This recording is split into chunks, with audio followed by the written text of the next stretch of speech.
Let's get into some shape.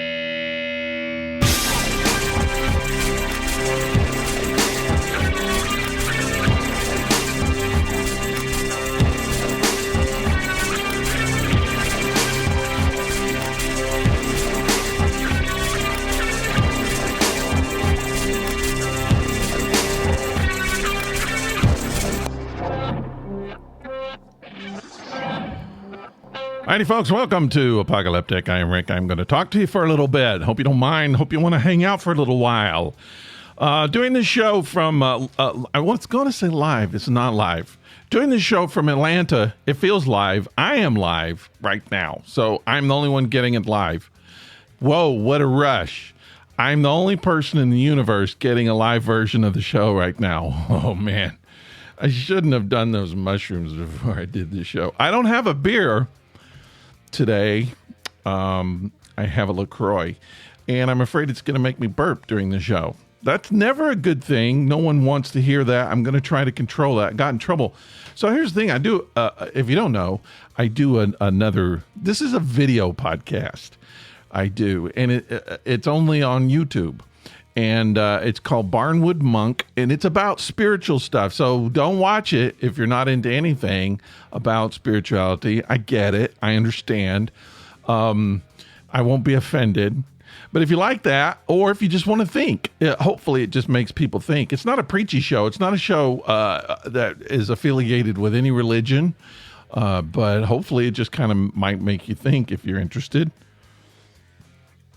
But I got in trouble because I drink coffee on the show, and the last video I did, I slurped my coffee, and then people started sending me emails telling me to not slurp.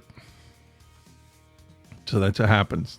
No one commented on the content, just don't slurp. So I'm going to try not to slurp or burp. Slurp or burp are off limits on this show. This is kind of a potpourri show, a little smorgasbord. Is that a word? I shouldn't use words I can't pronounce or don't really know the meaning of. I think I know the meaning of smorgasbord. It's like food, right? It's like a buffet of all kinds of food. I used to love them, and I haven't been to one in a while, but that's what this show is. There's a lot of different things going on in this show. I live in Atlanta, down in the South. We're preparing, we're bracing ourselves for a hurricane to kind of swoop up. It's coming over on the Gulf side of Florida, and it's going to come up through, I believe they say, kind of around the Tampa area, and it's going to hook around, going to go through South Georgia, and then make a turn and go up into South Carolina and exit through North Carolina. And then sometimes, they go out and they play in the water a little bit, get some strength, and they come barreling back in. So who knows if it's going to do that. It could go up in the New York area and terrorize people there. I don't know. You can't predict the hurricanes now. Now that we're in this crazy weather system where, I don't know, it's climate change, right? That's what they say. Climate change, and so you never know what to expect. They have hurricanes in Kansas City now. Whew. Anyway, that's what's going on. So it's not supposed to really actually come through the Atlanta area, but I would be willing to bet we get some storms. We're going to get some residual storms as it comes through. It'll kind of push up some storms, I'll bet. But we've been having a lot of bad weather the last couple of weeks, and I don't know why. It can't be because of that. But my dogs hate just the moment it could thunder one time and they flip out. It's almost like a warning signal for them. As soon as they hear it, they act like it's Armageddon, and I don't know how to stop that. I don't know, because sometimes it's nothing. It's not even, the storm is nothing, but they act like it's the worst storm. So if we do have a really bad storm, I don't know what they're going to do, because they do their worst behavior for the nothing storms. So if we have a really bad storm, they're going to act the exact same way. I kind of feel like maybe they need to go through a really bad storm just so they know that the little storms are not really a big deal, but they freak out about it. And I kind of feel sorry. I have two dogs. One dog is fairly new. We got him 2.5 years ago, two years ago in April. So getting close to 2.5 years. He was a rescue dog. We got him when he was 4. Very anxious dog. And it took him a while to adapt to his new surroundings. He's still not there. He's a very freaky dog. But he's better, much more relaxed. But he's always on the edge. Just the smallest, nothing little things trigger him. And but the thing is, he needs a guide. He needs an assistant through life. And so we have an older dog. I think she turns 10 this year, this September, and she's the boss. So he really zones into her, and he reads her energy. So like if she starts flipping out because of the storms, then he'll do it. He just does whatever she does.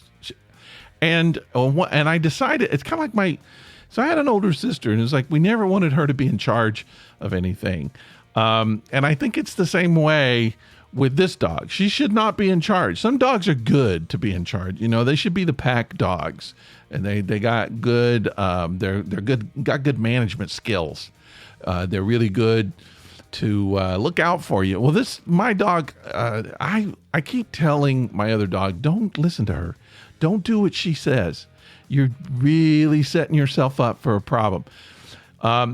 She kind of she's like Lucy on Charlie Brown, that kind of sort of a bossy older sister, and she doesn't really look out for him. She doesn't look out for his well-being, I think. So I'm a little concerned. So she's the kind that will steal your treats. So we'll give everybody treats, and then I'll look, and she's got 2.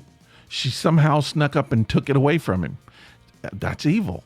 She's an evil dog, but she's in charge. So I feel bad. I don't know how to fix that. I don't know what we're supposed to do. I just kind of like that's dog life, If he can't stand up for himself, he loses his treat. That's just the way it is, right? That should be life. That's the way life is for humans. If you don't stand up, you lose the job, you lose the money, you lose the account. You just have to be forceful, right?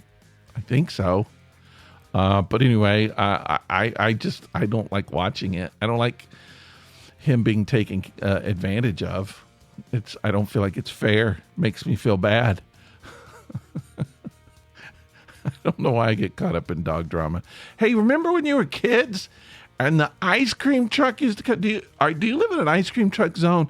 I feel bad because I'm in Atlanta and really like hot 100-degree weather, and I never see an ice cream truck. And I just feel like why don't we have ice cream trucks anymore? Is that a problem? Are people hijacking them? Do parents don't let their kids have ice cream anymore? Every once in a while, I'll be out somewhere and I'll hear the little song, a little jingle. And but I don't hear it. In my neighborhood, I live in a subdivision that'd be perfect, I think, for ice cream truck to come through. And they never come through. I miss the ice cream truck. I didn't get it growing up. We lived very rural area, almost farm really, and no ice cream trucks. If one happened to come out there, we would just lose our mind because it just never happened. But I've lived in places where it was much more popular, and I would think that it would be here. I live in suburbs. I live in not too far from the downtown area, So I just feel like there should be an ice cream truck coming through here. That's a missed opportunity. And I don't even know. First of all, have you ever seen an adult standing out, stopping the ice cream truck? Is that allowed? Can you do that? Is it only for kids?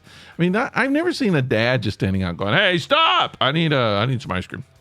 I don't see it. It's always kids.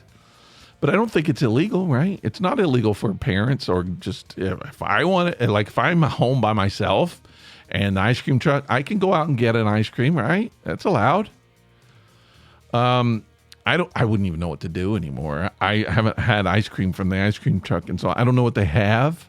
I'm assuming it's probably the same thing that we had when I was a kid, but more, we had a lot of flavors, I guess. I felt like there were two kinds of people in the world. There were nutty buddy people, and there were the people who were wrong. I was a nutty buddy person, and I just felt like that was the pinnacle of ice cream. It has everything that you need, that you possibly want on an ice cream, right? Pretty much. Ice cream, nuts, chocolate, and cone. You don't need anything else besides that, and it's got its own little handle right there. You can eat it. You don't like the fudgesicle people had a stick they had to deal with. You're done, and you got trash. You got to throw it away. Well, they're going to throw it on the floor, obviously, but Nutty Buddy people.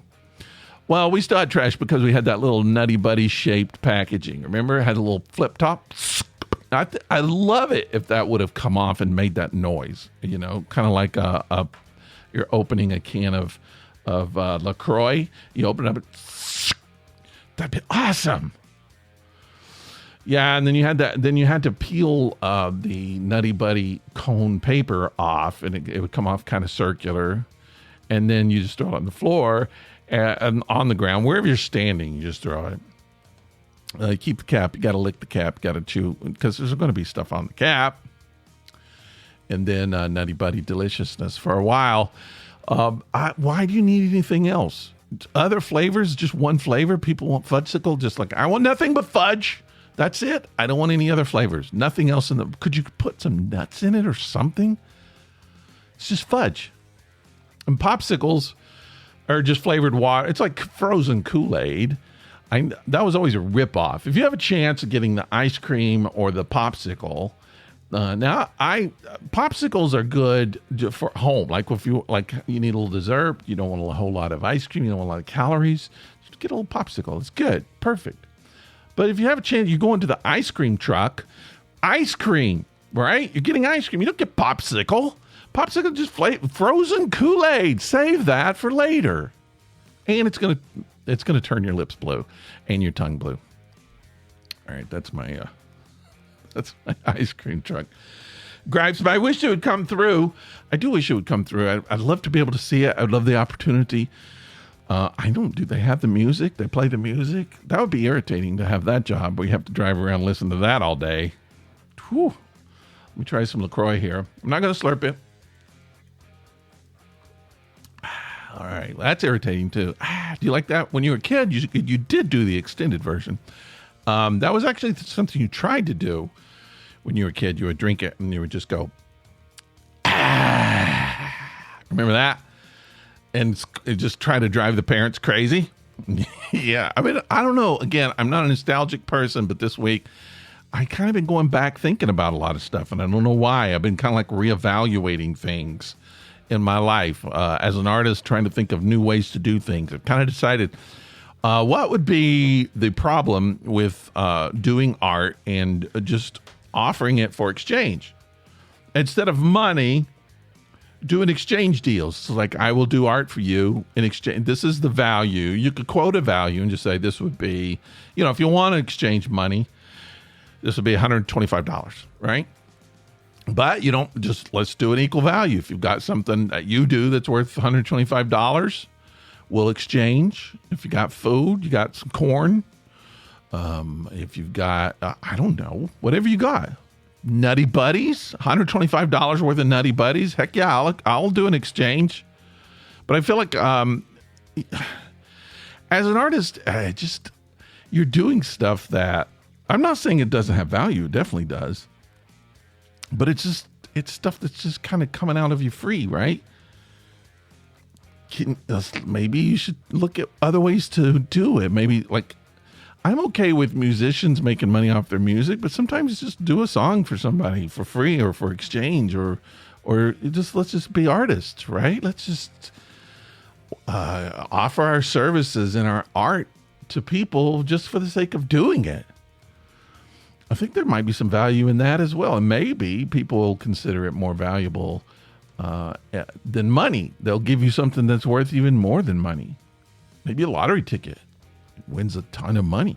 That'd be awesome. Like $1 million, then they want it back, I'll bet. Yeah. That's probably what happened.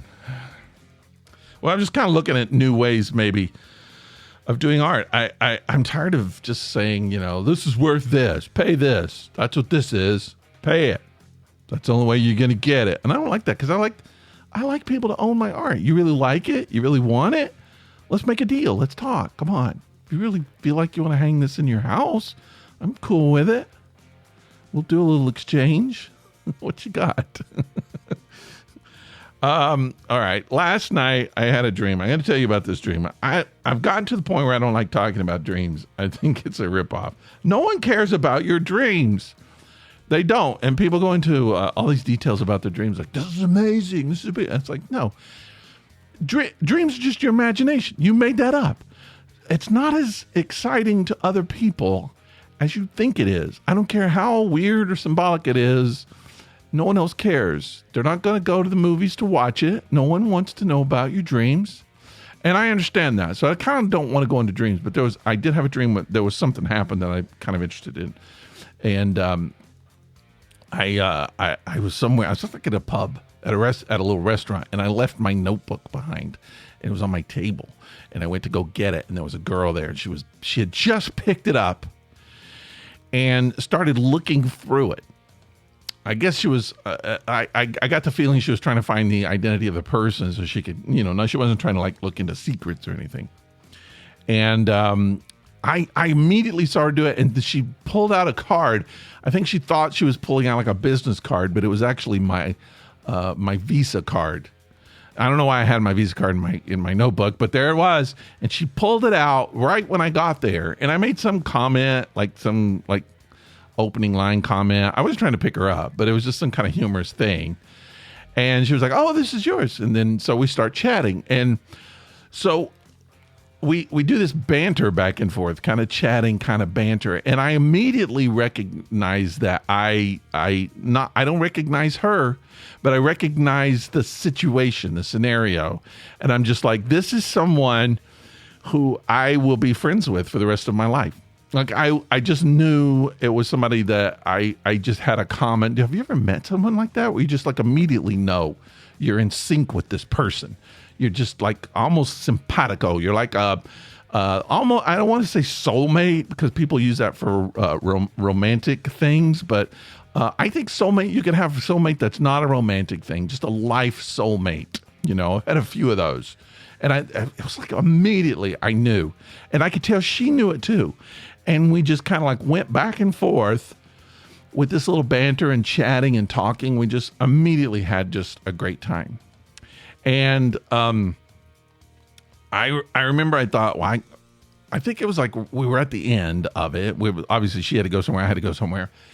And then it's kind of that awkward space where you got to ask how to connect with the person. And I kind of started thinking, well, if I could get her name, I could look her up on Facebook or something like that. And I started looking at her and I thought, she looks like a Debbie. She's a Debbie, this girl. Sometimes I'll predict names and sometimes I'm good at it. But this was just like, I just knew immediately this is a Debbie. And I remember saying, "What's your name?" And I was going to say Debbie at the same time. And she says her name is Seth's. Seth's. What the hell? What? Seth's? Who names their baby daughter Seth's? Not Seth, as in the male, like Seth Rogen. And no, Seth's with an S, like plural, like two Seths together. She's not one Seth, she's two. Can I have a soulmate called Seth's? I didn't know, and I thought she was kidding at first, and I kind of waited for the joke, and then it wasn't there, and I think I just said, "Oh, okay, so like plural Seth," and she said, "Yeah, Seth's." I almost didn't want to be a friend after that. I was like, no one should have that name. And then we said goodbye, and she walks away. And then like two different times in the dream, she came back and said hi. It's kind of like I was sitting at a table, and she came by and said, "Hey," and then "Hey, Seth's," and then she went somewhere else, and then she did it again. So, and then I woke up, and she doesn't exist. There's no soulmate there. She doesn't exist. No one, and I looked it up. I Googled the name Seth's. There's really nobody in the world named Seth's. I'm a horrible dreamer. I can't even dream names. What is that? Why couldn't my head couldn't have said her name was Debbie? That would have been good. Okay name, right? No, I had to make her Seth's. I did find that I think in India there are some family names called Seths, but there's nobody that I could find anybody in the world with the first name Seths. If you're pregnant, you're looking for a child's name, might I suggest Seths? No one has it. You'll be unique. You'll be the only one. Hey, if you like that idea, let me know. 678-348-0008 is our listener line, and that's for you to call and be a part of the show. Let me know what's going on in your life. I'm tired of staying in the dark there. It's a mystery. I don't know what's happening to you. Call that 678-348-0008. You can also text that same line, or you could send me email, rick@apocalyptic.com. And you could just kind of hang out on Facebook and stalk me, especially if your name is Seth's. We might be soulmates. It could happen. I noticed something. I noticed something yesterday. I'm watching. Here's what I do. I look for things on TV. My television stays on, I think, 2 channels, just 2. Sometimes I'll work a third in there, but it stays on just 2 channels. And every once in a while I'm like, oh, I should look in. I'm paying for cable. Let me say that again. My wife is paying for cable. I should look around and see what else is on, because there's got to be something good than just 2 channels. So I'll start scanning through, right? And then I start panicking because I realize there is nothing on. We're paying for all of this. Nothing is there. And so sometimes I'll go, I guess this happens when you get older.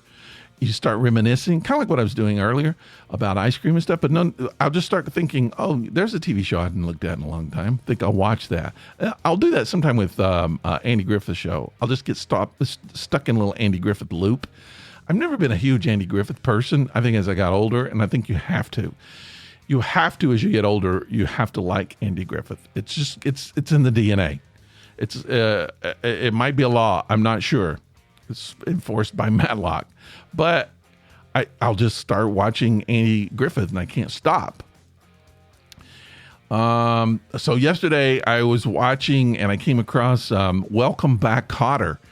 I never watched that show much I don't think I did when I was young.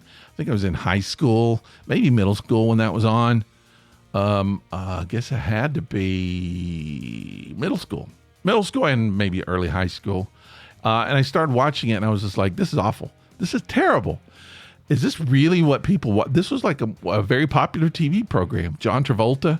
It's bad. It's like watching a college TV show, just maybe community television. It's really bad. The writing is just hack. It's corny, hokey. Characters, broad, bad, just terrible. How did we like this? How is this a classic? Why is it still being shown? We shouldn't reinforce that kind of stuff. I think it's a good sign that we've grown up as an entertainment society. We make better shows than that.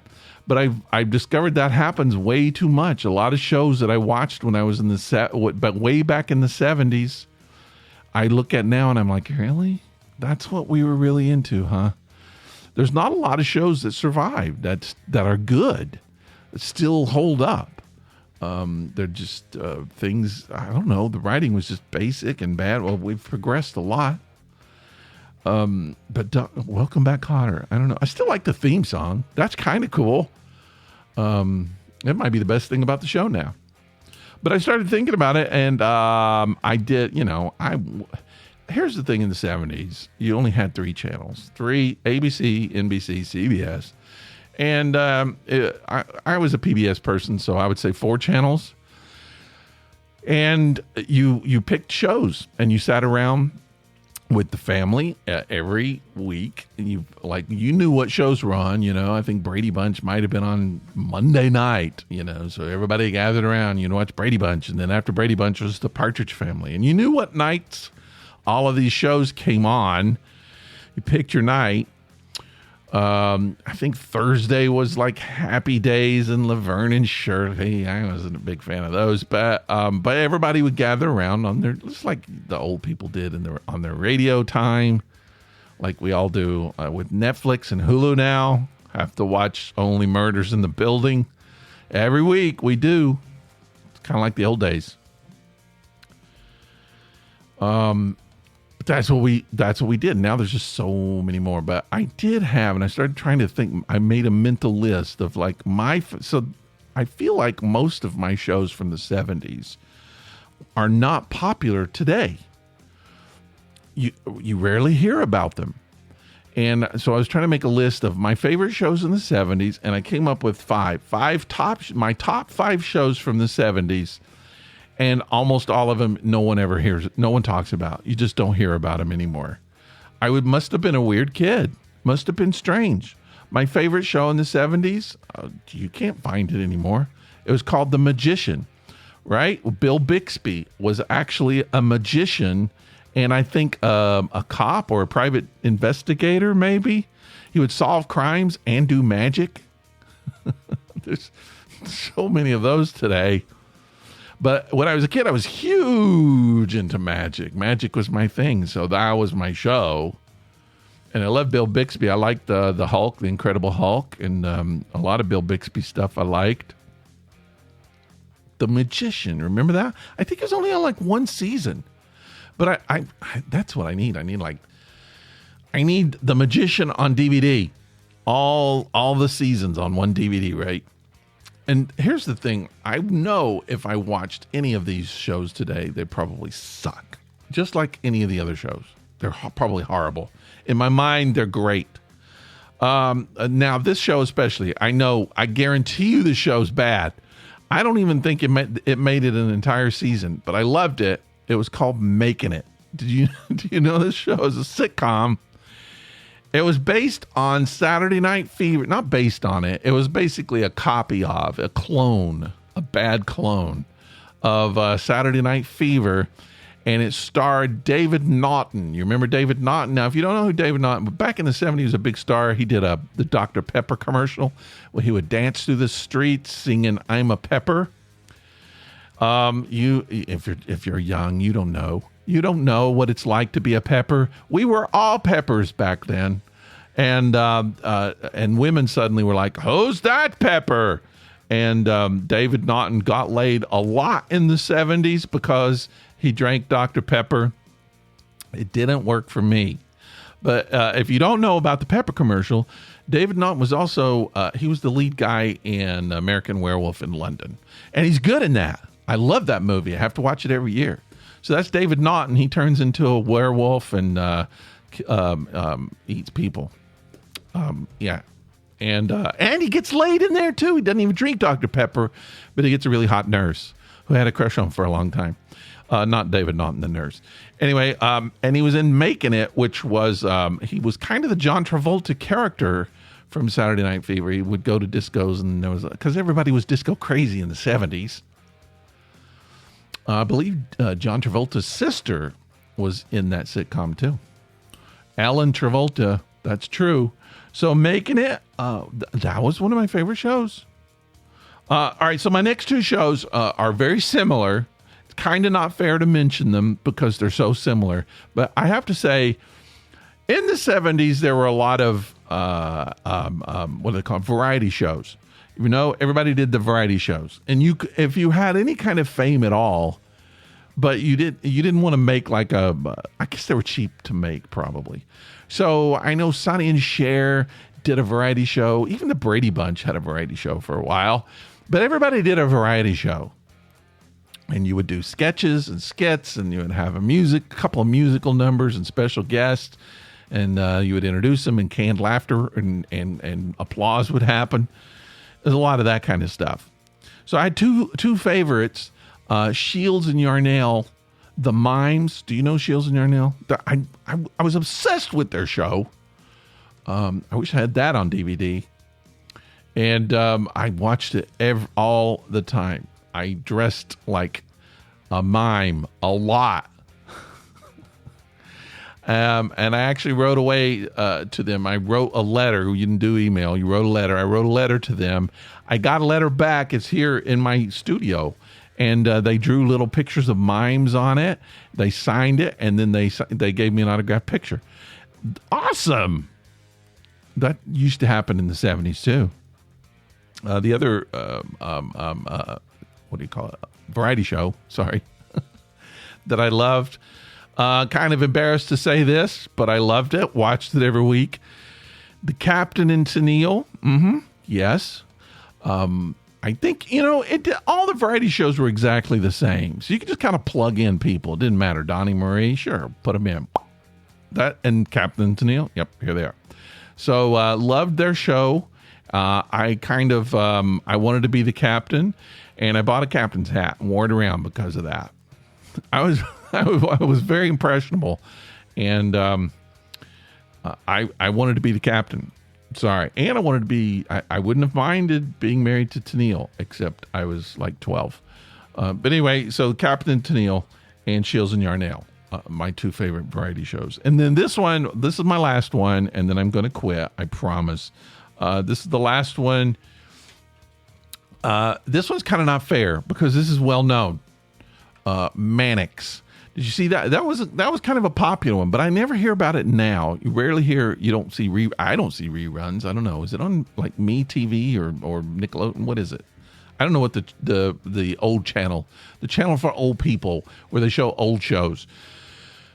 Mannix was my favorite. I loved Starsky and Hutch. My brother and I used to play Starsky and Hutch a lot. I got to be Starsky because I had dark hair. He was Hutch because he had blonde hair. We would carry plastic guns to church in our suit pockets. I like to be Mannix because Mannix wore a suit. Starsky and Hutch didn't usually wear a suit, but Mannix was cool. Mike Connors as Mannix, and it had he always, I don't know, it was a cool show, but I don't see it anymore.